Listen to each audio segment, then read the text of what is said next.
दिवसाची कथा झाली आणि ज्या तळातल्या कांड्यामध्ये हा धुंदुकारी बसलेला होता त्याची वरची गाठ फुटली, कडकन आवाज झाला, गाठ फुटली आणि हा जो धुंदुकारी खालच्या पेरात होता, कांड्यामध्ये होता, तो वरच्या कांड्यात आला.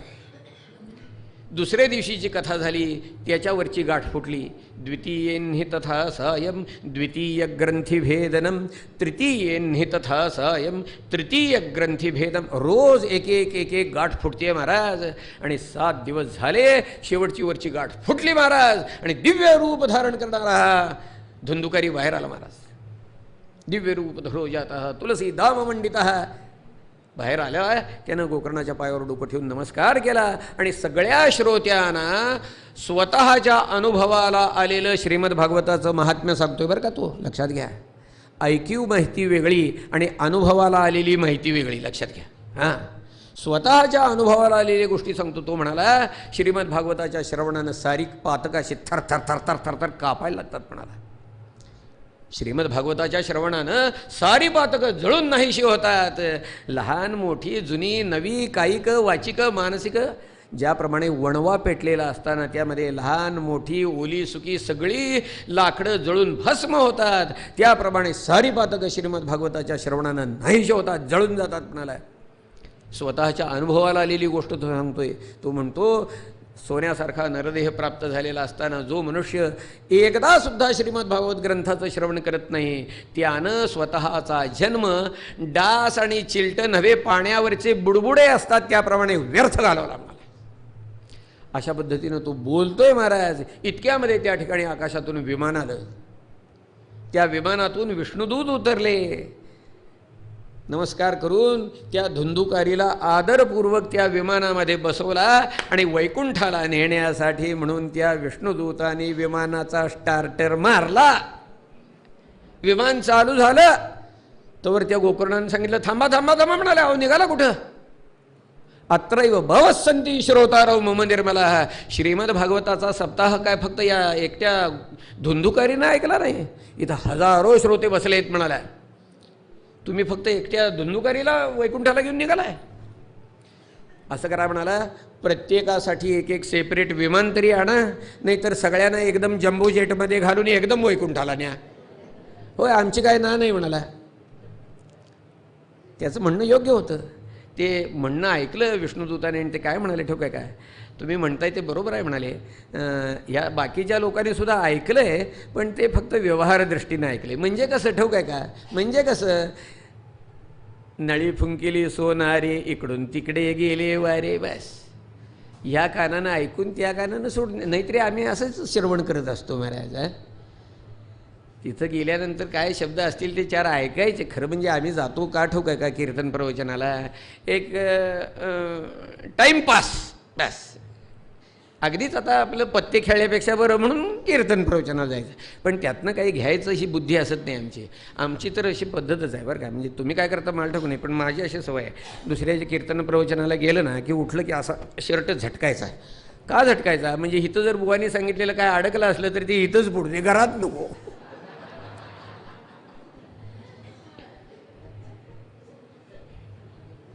नाथराय म्हणाले हरिकथा अवघीची ऐकती, हरिकथा अवघीची ऐकती, परंतु म्हणाले माझी श्रद्धा न उपजे चित्ती, कोणाची एकाची अभिनवगती श्रद्धा उत्पत्ती श्रवणी होय. आम्ही परमार्थाचं साधन म्हणून कधी श्रवण करत नाही, लक्षात घ्या. ते म्हणाले बाकीच्यांनी श्रवण केलंय नाही असं नाही, परंतु ह्याला काही श्रवण म्हणत नाहीत म्हणाले. श्रवण ते की ज्याच्या पाठोपाठ मनन केलं जातं, मनन ते की ज्याच्या पाठोपाठ निरिध्यासन केलं जातं. श्रवण मनन निरिध्यासन हे जर केलं तर ते श्रवण खरं श्रवण म्हणाले. बाकीच्यांचं कसलं श्रवण म्हणाले. आम्ही हरिकथा ऐकताना कधी असं ऐकलंय का? चुकल्या पुत्राची वार्ता जेणे आदरे आहे के माता. एक आई आपल्या लेकराला घेऊन जत्रेमध्ये गेली ती. हो अहो, लाखाची जत्रा भरलेली आहे, काय निरनिराळी खेळणी आहेत, अमुक आहे तमुक आहे, पोराचा हात घट्ट धरलाय, भरा भरा भरा हे दाखव ते दाखव अशी निघाली. पण ती पोरगं तसं वांड होतो आणि त्यानं काय केलं, त्याला काहीतरी कुठेतरी ते राजाराणी देखो अमुक देखो काहीतरी देखो, त्याला तिकडं ओढ होती. ती आई तिकडं दाखवायला, त्यानं हिसका मारला आणि कुठेतरी गेलं की पळून. चुकलं. ही आई अशी कासावीस झाली बरं का. अहो माझा बाळू कुठं बघितला का हो, माझा बाळू कुठं बघितला का हो, अहो त्यानं खाकी चड्डी घातली, ती गळ्यामध्ये लाल रुमाल बांधला होता, हो पांढरा शर्ट घातला, बाळू कुणी बघितला होता का हो. विचारते ती, ह्याला विचार त्याला विचार, कसा वेळ झाली लक्षात घ्या. कुणीतरी सांगितलं अहो ते मगाशी काहीतरी एक पोलीस असं जाहीर करत होते, एक मुलगा चुकला आहे त्याला असं, कुठं कुठं कुठं सांगा ते, कुठं पोलीस कुठं, काय तत्परतेनं काय उत्सुकतेनं ऐकते. आम्ही अशी कधी हरिकथा ऐकली का हो. ज्ञानेश्वर महाराज म्हणाले अरे अर्जुनाची हे पांती जे परीक्षण या श्रोत योग्य होती तीही कृपा करून संती अवधान द्यावे. अर्जुन ज्याप्रमाणे गीता श्रवण करतोय तसं कधी आम्ही श्रवण केलं. कृष्णोक्ती सागरा हा अगस्तीची बाई दुसरा ज्ञानेश्वर महाराज वर्णन करतात. ज्याप्रमाणे अगस्त्य ऋषींनी ओंजळीत घेऊन सारा समुद्र एका घोटामध्ये प्राशन केला, त्याप्रमाणे भगवंताच्या मुखातून बाहेर पडणारे शब्द हा अर्जुन अशा ओंजळीत घेऊन अगस्त्य ऋषींनी ज्याप्रमाणे समुद्राचं प्राशन केलं त्याप्रमाणे प्राशन करतोय. मग म्हणे प्रज्ञाकांता उगवली आजी वक्तृत्वता, जे बोला एवढा श्रोता जोडला अशी ज्ञानेश्वर महाराज म्हणतात. असं आम्ही कधी ऐकलंय का हो. नाही महाराज, असं आम्ही ऐकत नाही. श्रीमद भागवत कसं श्रवण करावं. सर्वांगाचे करुणी कान, सर्वांगाचे करुणी कान करावे श्रीमद भागवत श्रवण, त्याही वरी मनन निदिध्यासन स्थिरचित्त होऊन करावे. बस बाकीच्यांनी श्रवण केलेलं ते काय असं नाही आहे म्हणाले. श्रवणस्य हे विष्णुदूत उत्तर देत आहेत बरं का. सगळ्यांनी श्रवण केलं म्हणाले नाही असं नाही, पण श्रवणस्य विभेदेन फलभेदोत्र संस्थित. त्या धुंदुकारीनं श्रवण केलं आणि ह्याने श्रवण केलं यात असा फरक आहे, म्हणून ह्याला ही फलप्राप्ती बाकीच्यांना नाही म्हणाले असं म्हणाले. आणि धुंदुकारीला घेऊन विमान गेलं महाराज. त्या गोकर्णानं सगळ्या श्रोत्यांना विचारलं, म्हणाले आपली श्रवणातली चूक लक्षात आली आहे का म्हणाला. मी आपल्याला सांगतो ते श्रोते प्रामाणिक होते बरं का. होय खरंच आम्ही त्या धुंदुकारीसारखं श्रवण नाही केलं म्हणून त्यांनी मोकळ्या मनाने कबूल केलं बरं का. नाहीतर आम्ही लबाड हो, आम्ही तसं श्रवण केलं तर आम्हाला कुठे मिळाली फलश्रुती काय. मग त्या गोकर्णानं विचारलं तुम्हाला तसं श्रवण करायचं आहे का. तुम्ही तसं श्रवण करत असाल तर तुमच्यासाठी पुन्हा श्रीमद भागवताचा सप्ताह करतो. मी आपल्याला सांगतो असं त्याने विचारल्यावर त्या श्रोत्यांनी होकार दिला. आणि हा आत्ता घडलेला हा जो सप्ताह होता आषाढात होता, श्रावणामध्ये पुन्हा सप्ताह केला गोकर्णानं. या श्रोत्यांनी सगळा तो सप्ताह त्या पद्धतीनं ऐकला आणि फलश्रुती काय मिळाली सांगू का. सप्ताहाच्या शेवटी साक्षात भगवान त्या ठिकाणी अनेक विमानं घेऊन प्रगट झालेले आहेत महाराज. वर्णन असं केलेलं आहे, गोकर्णन तुसमालिंग्या स्वकरोत स्वदृशम हरी. गोकर्णाला आलिंगन दिलंय भगवंतानी आणि श्रोतृन अन्यान घनश्यामाम पीत कौशेयवास. सगळ्या श्रोत्यांना भगवंतानी स्वरूपता मुक्ती दिली. रामचंद्राने निजधामाला जाताना ज्याप्रमाणे अयोध्येतल्या सर्व जीवांचा उद्धार केला त्याप्रमाणे भगवंतानी तिथं जमलेल्या सगळ्यांचा उद्धार केला, सगळ्यांना वैकुंठाला नेलेला आहे महाराज. हा सगळा कथाभाग का सांगितला, फाटा कुठनं फुटलाय ते सांगतो लक्षात घ्या. कोणत्या तऱ्हेचे पातकी उद्धरून जातात असा नारद महर्षींनी प्रश्न केलेला होता. एक मोठी यादी समोर ठेवली, ती विश्वास बसला नाही म्हणून ही सॅम्पल केस धुंदुकारीची समोर ठेवलेली आहे, उद्धरून जातात बघा म्हणून. अशा तऱ्हेनं हा सगळा विषय सांगितला सनतकुमारांनी. श्रीमद भागवत महात्म्याचे पद्मपुराणांतर्गत जे महात्म्य आहे त्याचे एकूण 6 अध्याय आहेत, त्यातले 5 अध्याय झालेले आहेत. आता 1 अध्याय राहिलेला आहे, तेवढा आपण अध्याय बघायचा आणि आजची कथा आहे का. मुहूर्त कशाला पाहिजे, मुहूर्त कशाला पाहिजे. भागवत धर्माची पक्की धारणा अशी आहे बरं का, लक्षात घ्या. तदेव लग्नम सुदिनंतदेव ताराबलं चंद्रबलंतदेव विद्याबलं दैवबलंतदेव लक्ष्मीपते ते अंघ्रियुगम स्मरामी. ज्या क्षणी भगवंताचं स्मरण होईल तो सुमुहूर्त आहे, अशी भागवत धर्माची पक्की धारणा आहे. तुकाराम महाराज म्हणाले अवघा तो शकून हृदयी देवाचे चिंतन. बस ज्या क्षणी भगवंताची आठवण मनामध्ये होईल तो मुहूर्त आहे महाराज. तेव्हा मुहूर्त बघावा वगैरे काय आहे, परंतु इथं का सांगितलं तेही सांगतो. काय काही लोकांची अशी एक मनोधारणा बनून गेलेली असती की इतका सगळा घोळ घातल्याशिवाय आपण सप्ताह केला असं वाटत नाही, म्हणून त्यांच्यासाठी हे सगळं सांगितलेलं आहे. काय मुहूर्त कसला बघताय. ज्ञानेश्वर महाराज म्हणाले अरे काळ वेळ नाम उच्चारिता नाही, हरिपाठ काढा. काळ वेळ नाम उच्चारिता नाही, कसला मुहूर्त बघताय? परंतु इथं सांगितलंय मुहूर्त बघावा, भद्रा व्यतिपात अशुभ योग जे काय असतील ते सगळे टाळावेत. पण भागवत धर्माची पक्की धारणा सांगतो बरं का. अशुभ अरे म्हणाले न वासुदेव भक्तानाम अशुभम विद्यते क्वचित, न वासुदेव भक्तानाम अशुभम विद्यते क्वचित. महाराज म्हणाले अशुभ तया पुढे शुभ होऊन या ठाके.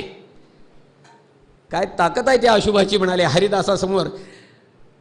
तुका म्हणे हरीच्या दासा शुभ काळ दाही दिशा. परंतु इथं सांगितलेला विधेय आपण पाहतोय, सगळे असे उपयोग जे आहेत ते टाळावेत.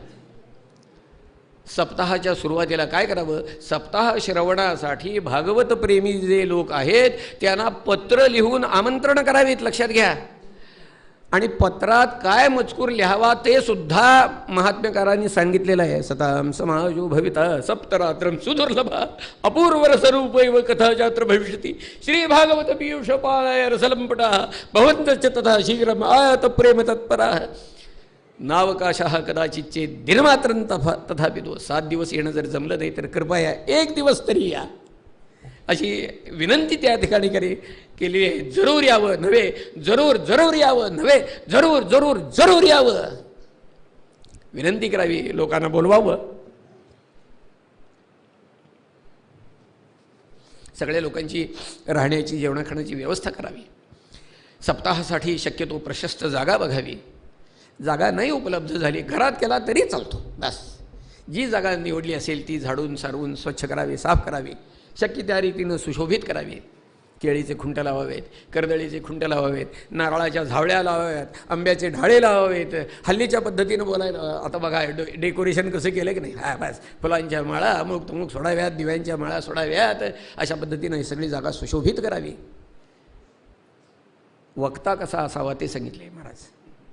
विरक्तः वैष्णवः विप्रः वेदशास्त्र विशुद्धीकृत दृष्टांत कुशलो धीरः वक्ता कार्योति निस्पृहः. बस विरक्तः वक्ता जो आहे तो कसा असावा?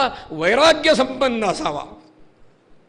विरक्तः वैष्णवः वक्ता वैष्णव असावा बरं का. वैष्णव वैष्णव याचा अर्थ आपण व्यवहारात ज्या अर्थानं शब्द वैष्णव वापरतो त्या अर्थाचा नव्हे असं म्हणतात बघा. एस्पेशली कर्नाटकामध्ये जास्त वापरतात शब्द, ते वैष्णव आहे असं म्हणतात, वैष्णव आहेत असं म्हणतात. पण या अर्थानं हा शब्द वापरायचा नाही. वैष्णव कोणाला म्हणायचं ठेव काय का? वैष्णवतो म्हणू तया, वैष्णवतो म्हणू तया अवघी देवावरी माया. ज्याचं भगवंतावर 100% प्रेम आहे त्याला वैष्णव म्हणायचं. बस.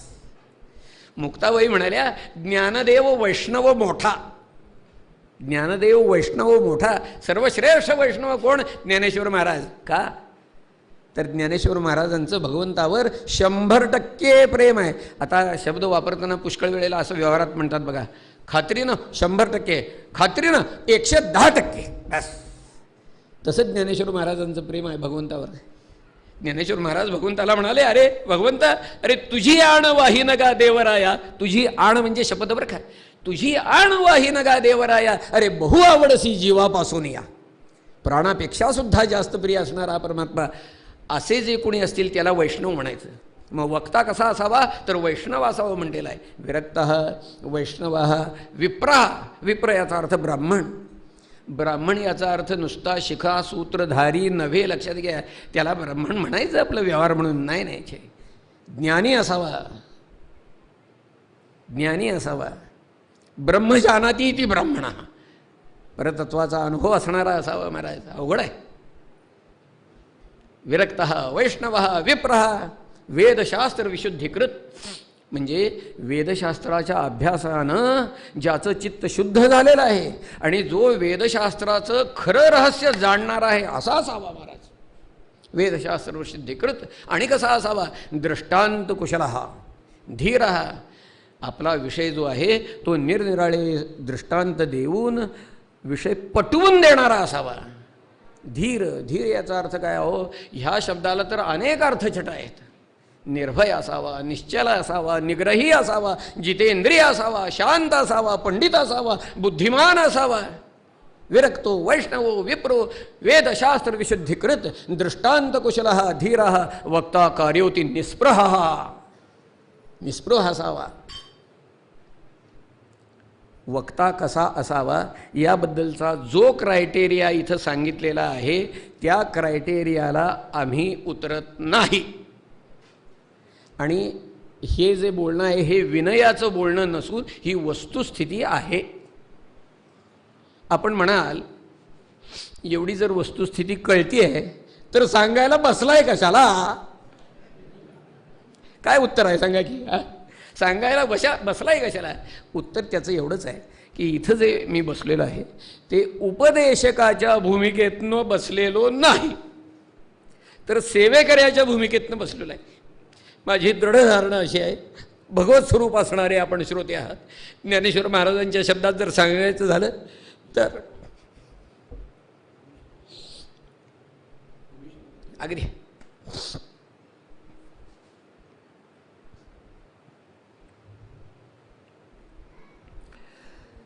आपण सगळे श्रोते भगवन स्वरूप आहात. आपली सेवा करायसाठी म्हणून मी इथं बसलेलो आहे.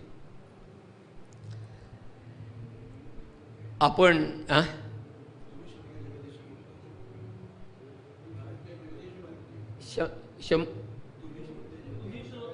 हां तुम्ही श्रोते जगदीशी मूर्ती तरी या पद्धतीनं बसलेलं आहे. मी लक्षात घ्या, मी इथं बसलोय ते आलोय ते वाढप्याचं काम करायला आलेलो आहे. लक्षात घ्या, आपण जेवणारे रसज्ञ श्रोते आहात. वाढप्याचं काम करायला आलेलो आहे. आपण म्हणाल वाढपी म्हणून तुम्ही काम करणार असाल तर कोणतं पक्वान्न वाढणार तेवढं सांगा. हां, मेनू काय? तर मेनू श्रीमद भागवतम रसम, बस. याचं फक्त माझी विनंती आपल्याला एवढीच आहे की हे जे रससेवन आपण करणार आहात ते कृपया करताना अनुमान करू नका. चमचा चमचा घेऊ नका, डावडाव घेऊ नका, वाटी वाटी घेऊ नका, बशी बशी घेऊ नका, ताट ताट घेऊ नका, तर पोटपोट घ्या, बस. मी वाढण्यामध्ये कुचराई करणार नाही आणि कुचराई केली तर माझा कान धरावेल असे.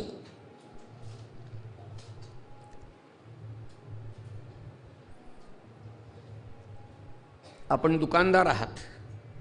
मी आपल्या दुकानामध्ये माल भरण्यासाठी आलेलो आहे. फोडिले भांडार धन्याचा हा माल, मी तो हमाल भारवाही, बस. फक्त मी आपल्याला दुकानदार म्हटलं याचा अर्थ ते व्यवहारात जसं क्लॉथ मर्चंट, किराणा मर्चंट, ग्रेन मर्चंट असले मर्चंट नाही, तर दुकानदार याचा अर्थ दुकानदार, बस. कृपया 2 कानं आपण माझ्याकडे द्या. तरी अवधान ऐकले धीजे मग सर्व सुखाची पात्र होईते. पुढचं म्हणत नाही बरं का मी, माझा तो अधिकार नाही, लक्षात घ्या. असो, पुढचा तपशील सांगितलेला आहे श्रीमद भागवताच्या सुरुवातीला. सगळा सप्ताह निर्विघ्नपणानं पार पडावा यासाठी आदौ निर्विघ्नता सिद्ध्यर्थम महागणपती पूजनंच करिष्ये. पूजनम राहिलं समजा, स्मरणंच करिष्ये, बस. भगवान श्रीकृष्णाची षोडशोपचारे पूजा करावी, त्याची प्रार्थना करावी. संसार सागरे मग्नम दीनम मां करुणानिधी कर्ममोह गृहीतांगम मामुद्धर भवार्णवाद. श्रीमद भागवत ग्रंथाची पूजा करावी, त्याची प्रार्थना करावी. श्रीमद भागवताख्योयम प्रत्यक्ष कृष्ण एव हि स्वीकृतोऽसि मया नाथ मुक्त्यर्थम भवसागरे मनोरथो मदीयोऽयं सफलः सर्वथा त्वया निर्विघ्नेन कर्तव्यः दासोहंतव केशव. याची प्रार्थना करावी, वक्त्याची प्रार्थना करावी. अशा तऱ्हेचं सांगितलं. श्रवण कसं करावं ते सांगितलेलं आहे. श्रवण करताना मलमूत्र जयार्थ, लक्षात घ्या, श्रवण करताना मलमूत्र जयार्थ शक्य तर 7 दिवस उपवास करावा. ते जर शक्य नसेल तर फलाहार करावा. तेही शक्य नसेल तर 1 वेळ जेवावं. तेही शक्य नसेल तर झकास 2 वेळेला जेवावं. मी सांगत नाही, महात्म्याकारांनी सांगितले म्हणून सांगतोय. महात्माकार्यांची दृष्टी जी आहे ती पक्की दृष्टी आहे, विचारसरणी पक्की आहे. हे कशासाठी चाललेलं आहे याचा विचार करायला पाहिजे. उपास केला समजा आणि ऐकायला बसल्यावर पेट में चूहे दौडने लगे तो क्या करने का? हां, कावळे ओरडायला लागले, काय उपयोग? ऐकण्याकडे लक्ष राहत नाही, उपयोग नाही. जेवण केलं आणि ऐकताना जर पेंग यायला लागला तर काय करावं? म्हणून गोल्डन मीन ज्याला म्हणतात, मिताहारी राहावं महाराज. श्रवण करणं हे महत्त्वाचं आहे, उपास करणं हे महत्त्वाचं नाही. म्हणून महात्म्यकारांनी स्वच्छ शब्दामध्ये सांगितलंय, नोपवासो वरप्रोक्त कथा विघ्नकर हा यदी. उपास करून जर कथा श्रवणामध्ये विघ्न येणार असेल तर तो उपास करू नका म्हणून सांगितलंय स्वच्छ, बरं का. भोजनंतु वरम मन्ये कथा श्रवणकारकम. ऐकताना काय करावं? ब्रह्मचर्यामध्ये सुप्ती पत्रावल्यांच्या भोजन काही पाळणूक सांगितलेली आहे. महत्त्वाची गोष्ट सांगितलेली अशी आहे की लोक वित्त धनागर पुत्रचिंता व्युदस्यच. बस आता आपण इथं शुकतालमध्ये सप्ताहासाठी आलेलो आहोत. मग काय करायचं? साऱ्या आपल्या काळज्या चिंता ज्या आहेत ना त्याचं गाठोडं बांधायचं आणि गंगा नदीमध्ये बुडवून टाकायचं. बस आता 7 दिवस घरचा विषय काढायचा नाही. बस काही लोक असे आहेत बरं का, मी असं एक ऐकलेलं उदाहरण, एक मोठे उद्योगपती त्यांनी श्रीमद भागवत सप्ताहाचं श्रवण करायचं ठरवलं. घरामध्ये लँडलाईनच्या 7 लाईन्स होत्या. आदल्या दिवशी फोनचा मनुष्य बोलावला आणि 7ही लाईन डिस्कनेक्ट करून ठेवल्या, मोबाईल बंद करून ठेवला. आता 7 दिवस धंदा नाही, पाणी, व्यवहार नाही, सगळं बंद म्हणाले. बस साऱ्या चिंता बाजूला करून ठेवायच्या महाराज. कथा चित्त शुद्धमती सलभेद फलमुत्तम. एकाग्र होऊन श्रवण करावं, श्रवणानंतर मनन करावं, मननानंतर निधिध्यासन करावं. असं जर करेल तर उत्तम फलाची प्राप्ती होईल, भागवतकार महात्म्यकार सांगतात. अशा तऱ्हेचा सारा विधी सनतकुमारांनी सांगितला. आणि हा विधी सांगितल्यानंतर 7 दिवसपर्यंत श्रीमद भागवताचा सप्ताह सनतकुमारांनी केला. भक्ती ज्ञान वैराग्याने तो ऐकला आणि सगळ्यांना उत्तम आरोग्याची प्राप्ती झाली. महाराज नारद महर्षींना आनंद वाटला. हा सप्ताह संपला असा संपतोय इतक्यामध्ये त्या ठिकाणी प्रत्यक्ष शुकाचार्य महाराज आलेले आहेत बरं का, लक्षात घ्या. तत्र ययौ षोडशवार्षिकस्तथा व्यासात्मजो ज्ञान महाब्धिचंद्रमा कथावसानै निजलाभपूर्णः प्रेम्णा पठन् भागवतं शरैः. शांतपणानं धीर गंभीर वाणीनं श्रीमद भागवताचा पाठ करत करत करत शुकमुनी त्या ठिकाणी आलेले आहेत. शुकाचार्य तिथं आलेले आहेत. बोला श्री शुकाचार्य महाराज की जय. नारद महर्षींना आनंद झाला. शुकाचार्यांना आसन दिलेलं आहे, त्यांची पूजा केलेली आहे, नमस्कार केला. आणि नारद महर्षी शुकाचार्यांना म्हणतात, आपण 1-2 शब्द सांगावेत म्हणाले. आणि शुकाचार्यांनी बोलायला सुरुवात केली. महाराज निगमकल्पतरोर्गलितं फलं शुकमुखादमृतद्रव संयुतं पिबत भागवतं रसमालयं मुहुरहो रसिका भुवि भावुकाः. धर्म प्रोज्झित कैतवोत्र परमो निर्मत्सराणां सदां वेद्यं वास्तवमत्र वस्शोधं तापुत्रयं मीलदं तापत्रयं श्रीमद्भागवते महामुनिकृते किंवा परैरीश्वरः सद्यो हृद्यते त्रिकृतभिः शुश्रूषुभिस्तत्क्षणात्. श्रीमद्भागवतं पुराणतिलकं यद् वैष्णवानां धनं यस्मिन् पारमहंस्यमेकममलं ज्ञानं परङ्गीयते यत्र ज्ञानविरागभक्तिसहितं नैष्कर्म्यम् आविष्कृतं तच्छृण्वन् प्रपठन विचारणपरो भक्त्या विमोच्येन्नरः. शुकाचार्य सांगतात, म्हणाले श्रीमद्भागवत म्हणजे काय आहे तर श्रीमद्भागवतम पुराण तिलकम, सर्व पुराणामध्ये सर्वश्रेष्ठ असणारा म्हणाले. पुराण तिलकम यद वैष्णवानां धनम, हे वैष्णवांचं खरं धन आहे म्हणाले. यद वैष्णवानां धनम यस्मिन् पारमहंस्यमेकममलं ज्ञानं परङ्गीयते.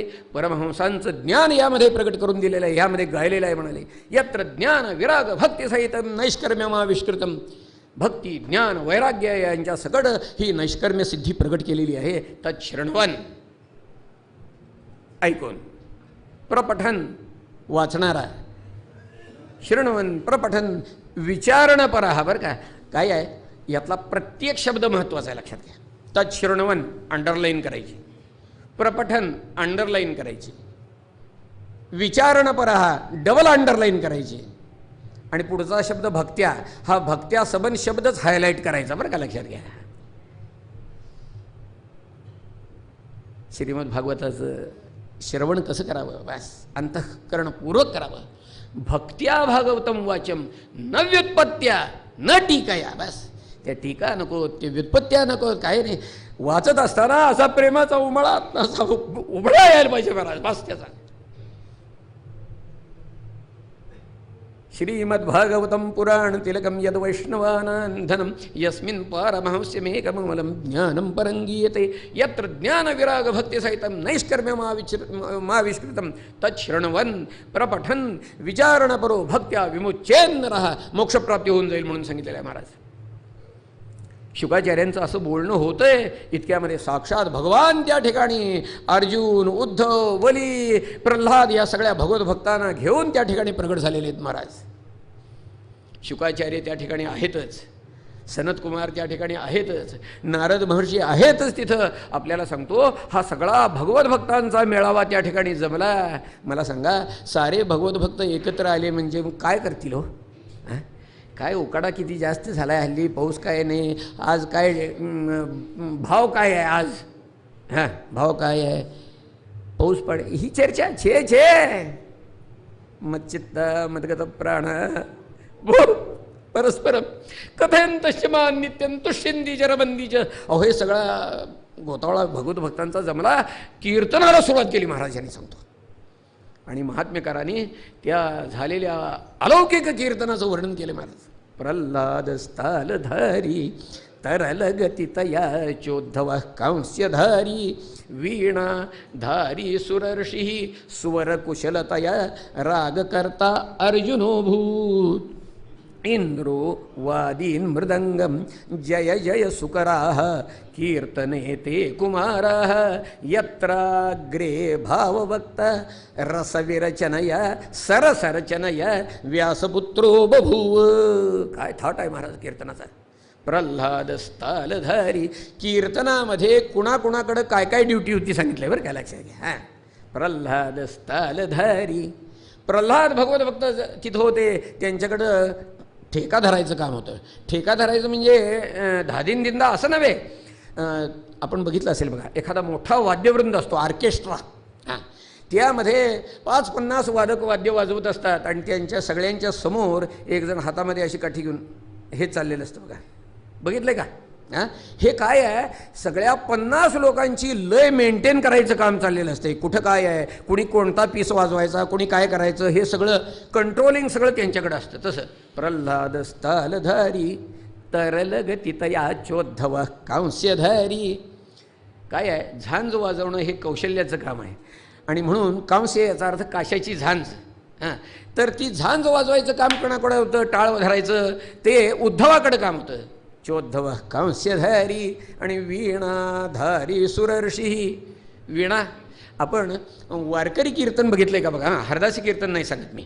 वारकरी कीर्तनामध्ये विणेकरी ही एक वेगळी पोस्ट आहे बरं का. हां कीर्तनाच्या सुरुवातीला ते विणेकरी येतात, भजन सुरू करतात, विठोबा रखुमाईपर्यंत भजन आलं की मग ते कीर्तनकार येतात, मग तो विणा त्यांच्याकडे द्यायचा वगैरे, मग कीर्तनाला सुरुवात करतात, अभंग सांगतात. परंतु तो विणेकरी विणेकरी जे असतात त्यांचं हे काम आहे ते.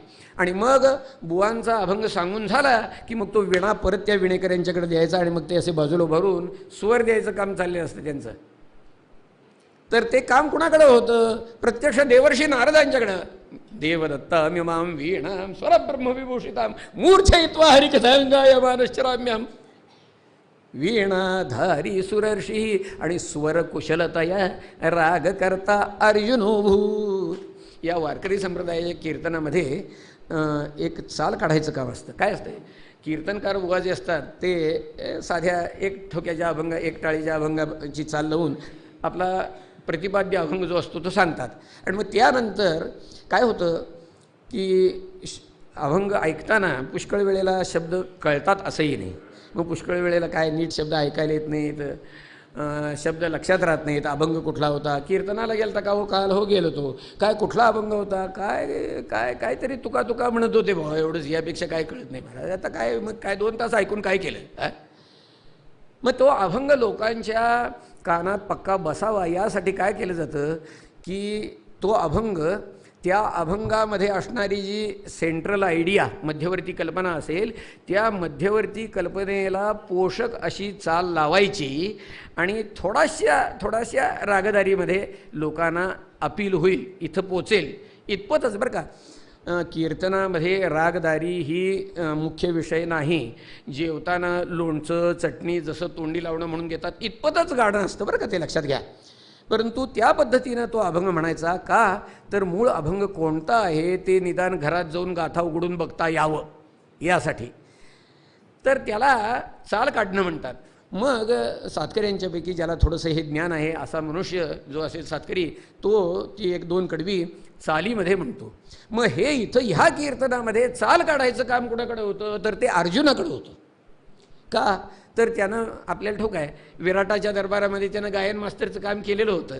हां, म्हणून मग त्याच्याकडे ते चाल काढायचं काम दिलेलं होतं. वीणा धारी सुरर्षी स्वरकुशलतया, आवाजही त्याचा चांगला होता, तान बिन झकास होती. स्वरकुशलतया राग करता अर्जुनोभूत इंद्रोगुवादीन मृदंगम, पखवाज वाजवायला प्रत्यक्ष इंद्रोवादीन मृदंगम. जय जय सुकराह कीर्तने ते कुमारा, जय जयकार करायचं काम कुणाकडे, सनत कुमारांच्याकडे होतं महाराज. कीर्तने ते कुमाराः आणि यत्राग्रे भावभक्त सरसरचनया रसविरचनया व्यासपुत्रो बभूव. प्रत्यक्ष विवेचन करण्यासाठी कीर्तनासाठी कोण उभारलं, तर प्रत्यक्ष शुकाचार्य उभे होते महाराज. बस काय थाट वर्णन केलं आहे. कीर्तन झालं महाराज आणि सगळ्या श्रोत्यांनी, भगवान होतेच तिथं, भगवंताजवळ मागणं मागितलं. नगाह गाथा सुज सर्व भक्त रे भिस्त्वया भाव्य मिती प्रयत. भगवंता काय वचन ऐका कमळापती, माझी रंकाची विनंती, कर जोडितो कथे काळी आपण असावे जवळ. भगवंता ज्या ज्या ठिकाणी ही भगवत कथा होईल त्या त्या ठिकाणी आपलं अधिष्ठान असावं. आम्ही आता 7 दिवस इथं अधिष्ठान आपलं त्याची याचना करतोय. आपण सुद्धा भगवंताजवळ हेच मागायचे, 7 दिवस भगवंता आमच्या हृदयामधनं आपलं अधिष्ठान अजिबात हलवू नका आणि 7 दिवसामध्ये एवढे एक करा की संसारातला एकही विषय मनामध्ये येणार नाही, एवढं करा. आपण कर्तुम अकर्तुम अन्यथा कर्तुम सामर्थ्य असणारे आहात, एवढं कृपा करून करा. श्रोत्यांनी मागणं मागितलं तसं आपणही मागणं मागायचं आहे. भगवंतांनी त्यांना तथास्तु म्हणून सांगितलं आणि भगवान अंतर्धान पावलेले आहेत. असा सगळा सारा विषय महात्म्यकारांनी सांगितला आणि शेवटी म्हणतात, असा रे संसारे विषय विषसंग कुलधिया क्षणार्धम क्षेमार्थम पिबत शुक. ज्याला आपलं स्वतःचं कल्याण व्हावं असं वाटतं त्यानं क्षणभर का होईना म्हणाले या रसाचं पान करावं. क्षणार्धम क्षेमार्थम पिबत शुकगाथा तुलसुधा किमर्थम व्यर्थम भो व्रजत कुपथे कुत्सित कथे परीक्षित साक्षी यत श्रवणगत मुक्त्युक्ती कथने.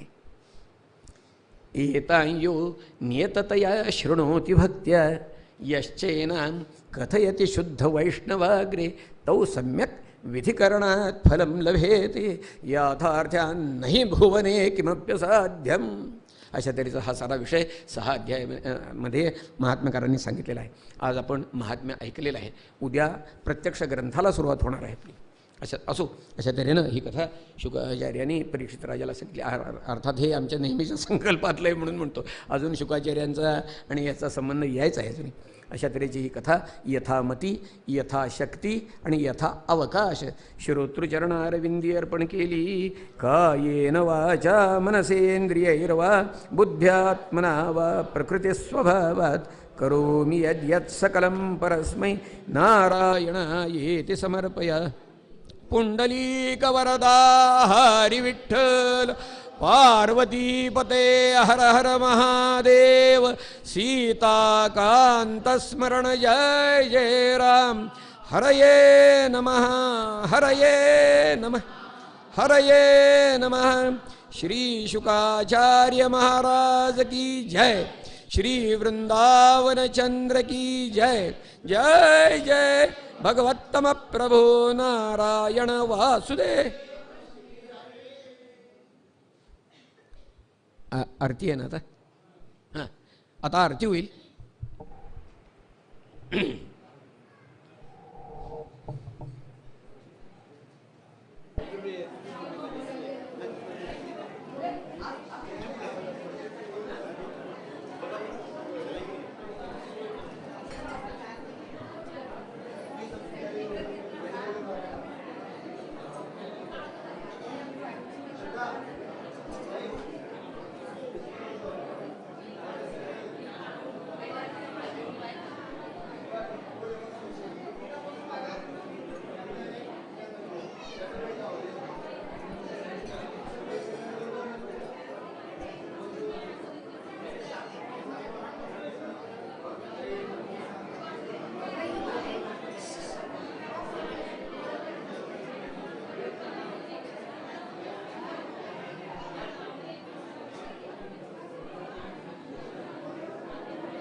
महाराज की जय।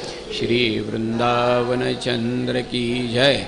जय जय भगवत्तम प्रभो नारायण वासुदेव श्री हरे। श्रीमद्वासुदेवाय नमः।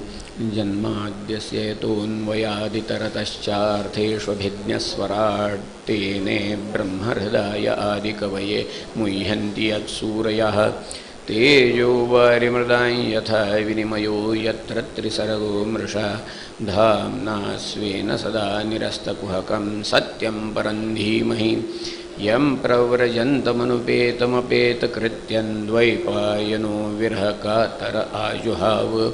उत्रेति तन्मयतया तरवोभिनेदुस्तं सर्वभूतहृदयं मुनिमानतोऽस्मि यस्वानुभावमखिलश्रुतिसारमेकमध्यात्मदीपमतितितीरशतान्तमोन्धं संसारिणां करुणयाः पुराणगुह्यन्तं व्याससूनुमुपयामि गुरुं मुनीनां कृष्णाय वासुदेवाय हरये परमात्मने रणतक्लेशनाशाय गोविन्दाय नमो नमः।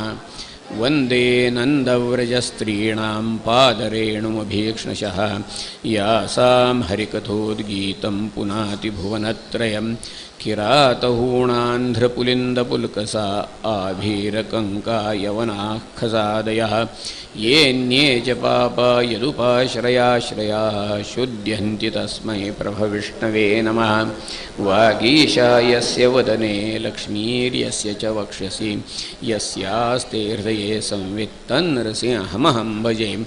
अज्ञानान्धस्य लोकस्य ज्ञानाञ्जनशलाकया चक्षुरुन्मीलितं येन तस्मै श्रीगुरवे नमः।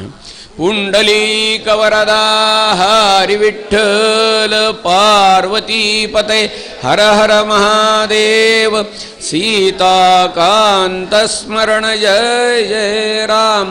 हरये नमः हरये नमः हरये नमः। श्री शुकाचार्य महाराज की जय। श्री वृंदावन चंद्र की जय।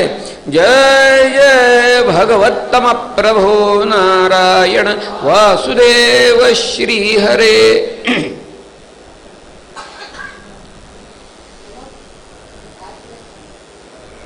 काल आपण प्रथेप्रमाणे श्रीमद्भागवताचं महात्म्य ऐकलं आणि आज आपण प्रत्यक्ष ग्रंथाला सुरुवात करतोय।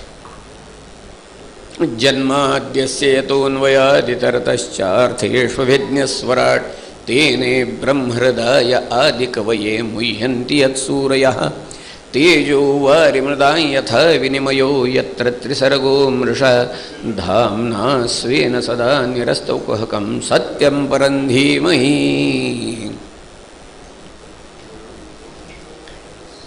श्रीमद्भागवत ग्रंथाचा हा पहिला श्लोक आहे।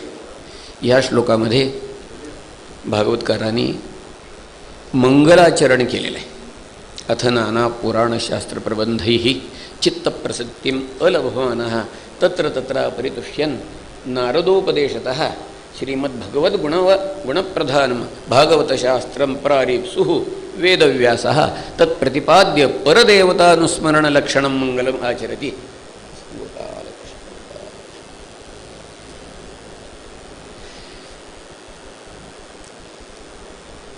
सुरुवातीला व्यासमहर्षींनी निरनिराळे शास्त्रग्रंथ धर्मग्रंथ पुराणग्रंथ हे सगळे लिहिले, परंतु तरीसुद्धा चित्ताला समाधान वाटलं नाही आणि ते वाटावं यासाठी नारद महर्षींच्या उपदेशावरून त्यांनी श्रीमद्भागवत या ग्रंथाची रचना केली आणि ह्या श्रीमद्भागवत ग्रंथाच्या सुरुवातीचं केलेलं हे मंगलाचरण आहे। सुरुवातीला जे केलेलं असतं त्याला बहुतेक नमन असं म्हणतात। त्याचं कारण असं आहे की बहुतेक मंगलाचरण हे नमनाच्या स्वरूपाचंच असतं। मंगलाचरणाचे एकूण 3 प्रकार आहेत। एक नमस्कार रूप असतं, एक वस्तुनिर्देश रूप असतं, एक आशीर्वाद रूप असतं। पण बहुतेक हे मंगलाचरण नमन स्वरूप असल्या कारणानं त्या सुरुवातीला जे केलेलं असतं त्याला नमन म्हणायची पद्धत आहे, एवढंच। तर हे जे केलेलं नमन आहे, मंगलाचरण म्हणा, हे वस्तुनिर्देश रूप आहे। वस्तू याचा अर्थ साहित्यशास्त्रामध्ये कथावस्तू असा घेतला जातो, सब्जेक्ट मॅटर। भागवताच्या आणि वेदांतशास्त्रामध्ये वस्तू या शब्दाचा अर्थ परब्रह्म असा आहे, परंतु भागवतात काय आहे, सब्जेक्ट मॅटरसुद्धा परब्रह्मच असल्या कारणानं दोन्ही अर्थ इथं वस्तू या शब्दाचे लागू पडतात। हे सुरुवातीला केलेलं जे मंगलाचरण आहे त्यामध्ये भागवतकारांनी ध्यान केलेलं आहे, नमन केलेलं नाही। नमन जे केलेलं असतं त्यापेक्षाही ध्यान अधिक जवळ जाणार आहे वस्तूच्या. नमन कसं असतं, दोन हात जोडायचे, मान वाकवायची. मनाची उपस्थिती असेलच असं नाही, बहुधा नसतेच. कर्मेंद्रियाचं काम होतं, परंतु ध्यान जे आहे ते मनाच्या उपस्थितीशिवाय होत नाही, लक्षात घ्या. हा पहिला जो श्लोक आहे, हा श्लोक आपण जर बघितला तर आपल्या असं लक्षात येईल की श्रीमद भागवत ग्रंथ कोणत्या स्वरूपाचा आहे. लक्षात घ्या, भागवतकारांचा अंगुली निर्देश कुणीकडे आहे हे आपल्या लक्षात येईल. व्यवहारात असं म्हणतात की अंगण बघून घराची कल्पना येते, किंवा नाटकाच्या नांदीवरनं नाटकाचं जे काही कथानक असेल त्याच्या स्वरूपाची कल्पना येते. तसा हा प्रकार आहे. भागवतकारांनी सुरुवातीला ध्यान केलेलं आहे, परंतु हे जे ध्यान केलेलं आहे हे कोणत्याही सगुण अवताराचं ध्यान केलेलं नाही. राम नाही, कृष्ण नाही, दत्त नाही, गणपती नाही, जगदंबा नाही. कुणाचं ध्यान करतात भागवतकार? सत्यम परं धीमहि, पराशा सत्याचं ध्यान केलेलं आहे. धीमहि, धीमहि ही वैदिक भाषा आहे बरं का, वैदिक भाषा. भर्गोदेवस्य धीमहि, भर्गोदेवस्य धीमहि, तसं सत्यम परं धीमहि, पर अशा सत्याचं ध्यान केलेलं आहे महाराज. धीमहि या शब्दाचा अर्थ काय? धीमहि म्हणजे आम्ही ध्यान करतो, आम्ही ध्यान करतो. शंका काढणारे लोक असतात. आम्ही ध्यान करतो असा त्याचा अर्थ आहे म्हणून सांगितलं तर लगेच म्हणतात की अहो, मग भागवतकार स्वतःबद्दल अहोजाहोची भाषा वापरतात का? हां, बहुवचन जे वापरलं आहे ते काय आदरार्थी वापरलं आहे का स्वतःबद्दल? तर तसं नाही आहे. टीकाकारांनी याचं स्वच्छ उत्तर दिलेलं आहे. बहुवचनम शिष्याभिप्रायम. भागवतकार स्वतः ध्यान करतायत, समोर बसलेले जे कोणी श्रोते असतील किंवा शिष्य असतील त्यांनाही ध्यान करायला सुचवत आहेत. मीही ध्यान करतो, आपणही ध्यान करा, आपण सारे मिळून ध्यान करूया असा त्याचा अर्थ आहे. बहुवचनम शिष्याभिप्रायम. व्यवहारात आपण बघतो बघा, कीर्तनकार जे असतात ते म्हणतात बोला पुंडलिक वरदा हरी विठ्ठल, बोला पुंडलिक वरदा हरी विठ्ठल. याचा बोलाचा अर्थ काय आहे? बोलाचा अर्थ मी गप्प बसतो आणि तुम्ही म्हणा असा आहे का? असा नाही अर्थ. मीही म्हणतोच आहे, पण माझ्याबरोबर तुम्हीही म्हणा, आपण सारे मिळून म्हणूया असा त्याचा अर्थ आहे. तसा प्रकार इथं आहे. सत्यम परं धीमहि, पराशा सत्याचं. पर याचा अर्थ सर्वश्रेष्ठ. परसत्य, परसत्य ज्याला व्यवहारामध्ये अल्टिमेट ट्रूथ म्हणता येईल ना, त्याचं ध्यान आहे महाराज, लक्षात घ्या. सत्य या शब्दाचा अर्थ काय? सत्य या शब्दाचा अर्थ व्यवहारामध्ये अत्यंत संकुचितपणानं घेतला जातो, अत्यंत मर्यादित स्वरूपाचा अर्थ वापरला जातो. व्यवहारामध्ये आपण सत्य कशाला म्हणतो? सत्य कशाला म्हणतो आपण? तर वस्तुस्थिती कथन, त्याला सत्य म्हणतो आपण. जसं घडलं असेल तसं सांगणं याला सत्य म्हणतो आपण. परंतु हा अत्यंत मर्यादित संकुचित अर्थ आहे. खरा अर्थ काय आहे? काय आहे? सत्य ह्या शब्दामध्ये मूळ धातू जो आहे तो असं आहे. असं याचा अर्थ असणे, असं याचा अर्थ असणे. सत्य याचा अर्थ काय? असणार. मग परसत्य याचा अर्थ काय? परसत्य याचा अर्थ सदैव असणार. सदैव असणार म्हणजे जे कधी नाहीसं होतच नाही. किंबहुना असणं हेच ज्याचं स्वरूप आहे, असणं हेच ज्याचं स्वरूप आहे त्याला परसत्य म्हणायचं. परब्रह्मवस्तू जी आहे, असणं हेच ज्याचं स्वरूप आहे, लक्षात घ्या. श्रीमद आचार्य म्हणाले सत्ता मात्र शरीरम प्रणमत गोविंदम परमानंदम. सत्ता मात्र शरीरम. सत्ता याचा अर्थच अस्तित्व.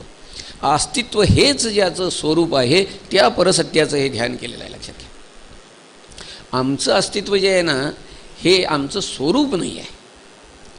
जायते, अस्ति, वर्धते, विपरिणमते, अपक्षीयते, नश्यती असे जे 6 विकार आहेत त्यातला हा एक विकार आहे. कोणता? अस्ति.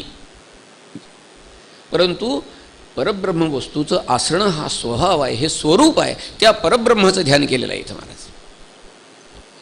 काही लोक असं म्हणतात की परम धीमहि, सत्यम परम धीमहि.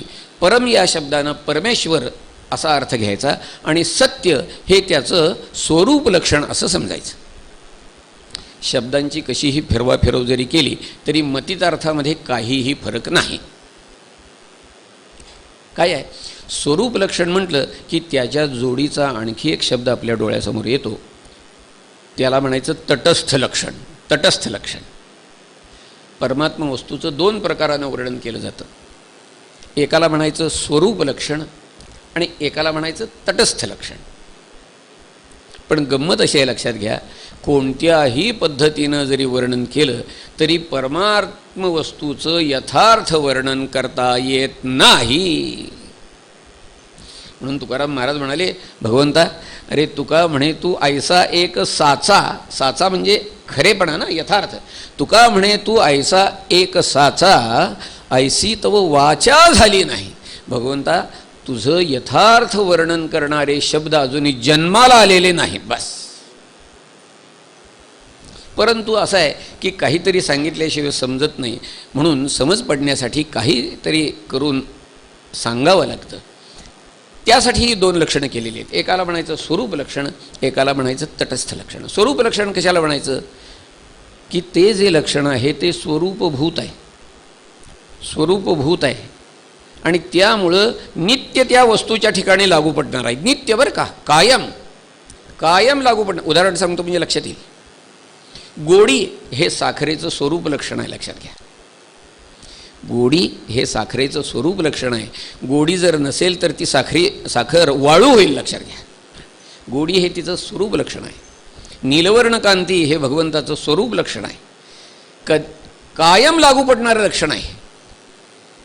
परमात्मा वस्तू कशी आहे, सद्रूप आहे, चिद रूप आहे, आनंद रूप आहे.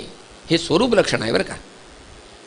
हे लक्षण जे आहे त्या परमात्मा वस्तूच्या ठिकाणी कायम लागू पडतं आहे. कायम याचा अर्थ काय, भूतकाळातही लागू आहे, वर्तमान काळातही लागू आहे, भविष्यकाळातही लागू आहे. परमात्मा कसा होता पूर्वी भूतकाळात, सद्रूप होता, चिदरूप होता, आनंद रूप होता. परमात्मा वर्तमान काळातही तसाच आहे, सद्रूप आहे, चिदरूप आहे, आनंद रूप आहे. परमात्मा लक्षात ठेवा बरं का, आनंदी नाही तर आनंद रूप आहे. आनंद हे त्याचं स्वरूप आहे. रसोवई सहा शास्त्र सांगतं. रस हा शब्द आनंदवाचक आहे. परमात्मा आनंद रूप आहे. वर्तमान काळातही हे लक्षण लागू आहे, नवे नवे भविष्य काळातही हे लक्षण लागू राहणार. परमात्मा सद्रूप असणार, चिद्रूप असणार, आनंदरूप असणार. म्हणून याला त्रैकालिक लक्षण म्हणायला हरकत नाही बरं का. भूतकाळातही लागू आहे, वर्तमान काळातही लागू आहे आणि भविष्य काळातही लागू आहे. म्हणून याला त्रैकालिक लक्षण म्हणायचं. ह्याला म्हणायचं स्वरूप लक्षण. दुसरं जे आहे त्याला म्हणायचं तटस्थ लक्षण. तटस्थ लक्षण म्हणजे काय असतं तर ते कशाच्या तरी आधारानं केलेलं असतं. आधारानं कशाचा तरी आधार घ्यायचा. जोपर्यंत ज्याचा आधार घेऊन लक्षण केलेलं आहे तो आधार अस्तित्वात आहे तोपर्यंत ते लक्षण लागू पडतं. उदाहरण सांगतो म्हणजे लक्षात येईल. काकवत देवदत्त ग्रहम. अहो ते इनामदारांचं घर कुठलं सांगणाऱ्याने सांगितलं, अहो तो बघा तो कावळा बसला की नाही ते इनामदारांचं घर. मला सांगा इनामदारांच्या घरावर कावळा 12 महिने 24 तास बसून असतो का? नाही. कावळ्याच्या आधारानं इनामदारांचं घर सांगितलं आहे, पण तो आधार जोपर्यंत आहे तोपर्यंतच ते लक्षण लागू आहे बरं का. सांगणाऱ्यानं असं सांगितलं तो कावळा बसला आहे ते इनामदारांचं घर, बघणाऱ्यानं बघितलं तेवढ्यात तो कावळा तिथनं उडालासुद्धा, परंतु बघणाऱ्याला तो कुठनं उडाला हे कळलं, त्याला कळलं. लक्षात घ्या, इनामदारांचं घर कोणतं हे कळलं बस. हे तात्कालिक लक्षण आहे. मगाशी सांगितलेलं हे त्रैकालिक लक्षण, हे तात्कालिक लक्षण आहे. परमात्म्याचं सुद्धा या ठिकाणी तटस्थ लक्षण म्हणजे तात्कालिक लक्षण सांगितलं आहे बरं का. कोणतं? जन्माद्यस्य यतः. बस, जन्माद्यस्य यतः. जन्माद्यस्य. जन्माद्यस्य हे तोडायचं कसं हो? तोडायचं कसं? जन्मात अधिक यस्य बरोबर जन्माद्यस्य. जन्मात अधिक यस्य बरोबर आहे, संधी केला तर बरोबर येतोय. जन्मात अधिक यस्य बरोबर जन्माद्यस्य असं तोडायचं नाही. जन्मात अधिक यस्य जर तोडलं तर जन्मात अर्थ लागणार नाही, लक्षात घ्या. मग जन्माद्यस्य तोडायचं कसं? तर जन्मादी अधिक अस्य. जन्मादी अधिक अस्य बरोबर जन्माद्यस्य. जन्मादी याचा अर्थ काय? जन्म, स्थिती, लय. आदी म्हणजे इत्यादी. जन्म आदी, उत्पत्ती, स्थिती, लय. अस्य म्हणजे कोणाचे? अस्य म्हणजे या विश्वाचे, या सृष्टीचे. या सृष्टीचे जन्म, स्थिती, लय ज्याच्यापासून होतात तम परम सत्यम धीमहि. लक्षात घ्या, त्या परसत्याचं ध्यान केलेलं आहे. या सृष्टीचे जन्म, स्थिती, लय ज्याच्यापासून होतात त्याला सत्य म्हणलं. काय आहे? मूळ कारण जे असतं त्याला सत्य म्हणायची पद्धत आहे. मूळ कारण, उदाहरण सांगतो म्हणजे लक्षात येईल. सोनं मूळ कारण आहे, त्याला सत्य म्हणायचं.